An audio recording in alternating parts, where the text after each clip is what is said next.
Loan ആപ്പിൽ നിന്നുള്ള ഭീഷണിയെ തുടർന്ന് യുവാവ് ജീവനൊടുക്കി.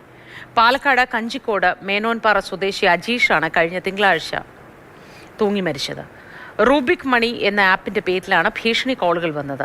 തിരിച്ചടവ് വൈകിയതോടെ അജീഷിനെ മോർഫ് ചെയ്ത് ദൃശ്യങ്ങൾ പ്രചരിപ്പിക്കും എന്നായിരുന്നു ഭീഷണി. ഇതിന് പിന്നാലെയാണ് അജീഷ് ആത്മഹത്യ ചെയ്തതെന്ന് ബന്ധുക്കൾ മാതൃഭൂമി ന്യൂസിനോട് പറഞ്ഞു. ആപ്പുകൾ വഴി ലോൺ എടുത്ത കാരണമാണ്, അവൻ്റെ ഭീഷണി കാരണമാണ് മരണപ്പെട്ടത്. ചിത്രം മോർഫ് ചെയ്തുകൊണ്ടുള്ള ചിത്രങ്ങൾ ബന്ധുക്കൾക്കും ഇപ്പം ജോലി ചെയ്യുന്ന സ്ഥലത്തും അയച്ചു കൊടുക്കുന്നു പറഞ്ഞിട്ടായിരുന്നു ഭീഷണി. അത് താങ്ങാനാവാതെയാണ് ആൾ ആത്മഹത്യ ചെയ്തത്. ഫോൺ കൊണ്ടുപോയിട്ട് മരിച്ച ദിവസം തന്നെ വൈകിട്ട് ഫോൺ കൊണ്ട് ഹാജരാക്കിയിട്ടുണ്ട്. അപ്പോൾ ഒരു പോലീസ് സ്റ്റേഷൻ കൊടുത്തപ്പോൾ അവർ നടപടി എടുക്കാൻ വേണ്ടിയിട്ട് ഫയലാക്കി വെച്ചിട്ടുണ്ട്. സ്റ്റേഷനിൽ കൊടുത്തപ്പോൾ അവർ പറഞ്ഞത് വലിയ നെറ്റ്വർക്കാണ്, നമുക്ക് അവർ കണ്ടുപിടിക്കാൻ കുറച്ച് ബുദ്ധിമുട്ടാണ്, അങ്ങനെയാണ് അവർ പറയുന്നത്. ആട്ടിന് കുറച്ച് ഈ ലോൺ അങ്ങനെ അറിയൊന്നുമില്ല. അപ്പോൾ ഇങ്ങനെ എടുത്തു കൊടുത്തപ്പോൾ അങ്ങനെ ചെയ്തതാണ്, സംഭവം ചെയ്തതാണ്. ഫോണിൽ എടുത്തു കൊടുത്തപ്പോൾ അങ്ങനെ ചെയ്തതാണ്, അല്ലാണ്ട് ഇവനായിട്ട് എടുക്കാൻ അറിയില്ല. വിശദാംശങ്ങളുമായി ഗോകുൽ VS ചേരുന്നു. ഗോകുൽ, ഈ സംഭവം നമ്മളെപ്പോഴും ആത്മഹത്യ ഒന്നിനും പരിഹാരമല്ല എന്ന് പറയുമ്പോഴും എത്രത്തോളം ഭീഷണി ആ ചെറുപ്പക്കാരൻ നേരിട്ടിരുന്നു, എത്രത്തോളം ഭയപ്പെടുത്തിയിരുന്നു എന്നാണ് മനസ്സിലാവുന്നത്.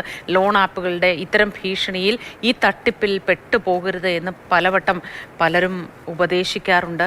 ഇതിൽ അധികൃതരുടെ ഇടപെടൽ എത്രത്തോളം ഉണ്ടായിട്ടുണ്ട് തുടങ്ങിയതൊക്കെ ചോദ്യചിഹ്നമായി അവശേഷിക്കുകയും ചെയ്യുന്നു. എന്താണ് ഉണ്ടായത്?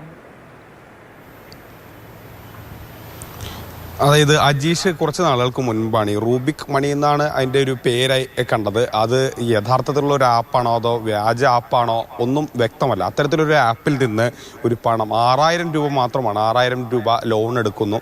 എല്ലാ ആഴ്ചയും 1000 രൂപ വെച്ച് അടയ്ക്കണമെന്നാവശ്യപ്പെടുന്നു. അതിനിടയിൽ തിരിച്ചടവിൽ ചില മാറ്റങ്ങൾ വന്നപ്പോഴാണ് ഇത്തരത്തിലുള്ളൊരു ഭീഷണികൾ ഈ ആപ്പിൽ നിന്ന് വന്നു തുടങ്ങിയത്. അത് വാട്സാപ്പിലേക്ക് ഒരു ഇൻ്റർനെറ്റ് കോൾ അല്ലെങ്കിൽ ഇൻ്റർനെറ്റ് മറ്റ് പ്ലസ് എന്ന് തുടങ്ങുന്ന ഒരു നമ്പറിൽ നിന്നാണ് ഇങ്ങനെ വന്നത്.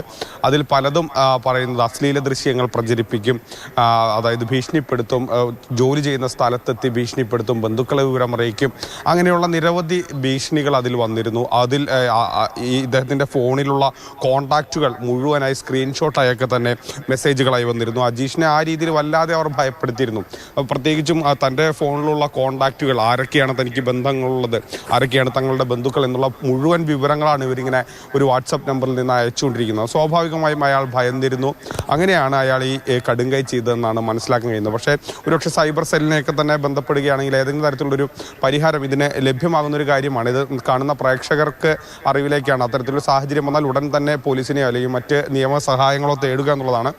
ഇത്തരം ആപ്പുകളിൽ നിന്ന് ഒരു കാരണവശാലും പണം എടുക്കാതിരിക്കുക എന്നുള്ളതും ഒരു പ്രധാനപ്പെട്ട കാര്യമാണ്. എന്താണ് പറയാനുള്ളതെന്ന് കൂടി കേൾക്കാൻ ഗോകുൽ. ഒരു ലോൺ ഇതിൽ ചെറുതായിട്ടൊന്ന് അടച്ചു കഴിഞ്ഞാൽ നിങ്ങൾക്ക് ഇതിൽ കൂടുതൽ നൽകാമെന്ന് പറഞ്ഞുകൊണ്ട് ഇവർ പിന്തുടരുന്നതാണ്. അങ്ങനെ ഇവർ അങ്ങനെ സ്വാഭാവികമായിട്ടും അത് എടുക്കുകയാണ്. ഇപ്പോൾ എല്ലാവരും ഇങ്ങനെ 1-2 ചെറിയ ലോൺ എടുക്കുന്നത് കൊണ്ട് അവരിങ്ങനെ പിന്തുടരുമ്പോൾ അടയ്ക്കാൻ പറ്റാത്ത ഒരു സാഹചര്യം വന്നതുകൊണ്ട് നിങ്ങൾ ജോലി സ്ഥലത്ത് വരും, വീട്ടിലേക്ക് ഞങ്ങൾ വരും, നിങ്ങളെ മോഫ് ചെയ്തുകൊണ്ട് നിങ്ങളെ ഹാക്ക് ചെയ്യണം. ഇത് നമ്മൾ 6 രൂപ 5 രൂപ തന്നുകൊണ്ട് അവർ 1000-2000 വെച്ച് അടയ്ക്കാൻ പറയുകയാണ് ഓരോ ആഴ്ചയിൽ. അപ്പോൾ ഇത് അടയ്ക്കാത്തത് കൊണ്ട് ഇവർ പലിശ ഇൻട്രസ്റ്റ് ഓട്ടോമാറ്റിക്കലി കൂടി പോവുമല്ലോ, അങ്ങനെയാണ് അടയ്ക്കാൻ പറയാണ്. അപ്പോൾ ഇത് നമ്മളങ്ങനെ അടയ്ക്കുന്നതുകൊണ്ട് UPID നമ്മൾക്ക് ഒരു UPID ആണല്ലോ വരിക നമ്മൾ അടയ്ക്കുന്നതോറും. ഇത് നമ്മളത് ഇപ്പോൾ പരിശോധിക്കുമ്പോൾ UPID മാറിക്കൊണ്ടിരിക്കുകയാണ്. പുള്ളി ഇത് പുറത്തങ്ങനെ പറയാത്ത ടൈപ്പാണ്. ഭയങ്കര മനസ്സ് അകത്ത് വെച്ച് തന്നെയാണ് ഈ ഒരു അവസ്ഥയ്ക്ക് എത്തിയത്. എല്ലാം കഴിഞ്ഞതിന് ശേഷമാണ് ശരിക്കും ഞങ്ങൾക്ക് അറിയാൻ പറ്റിയത്.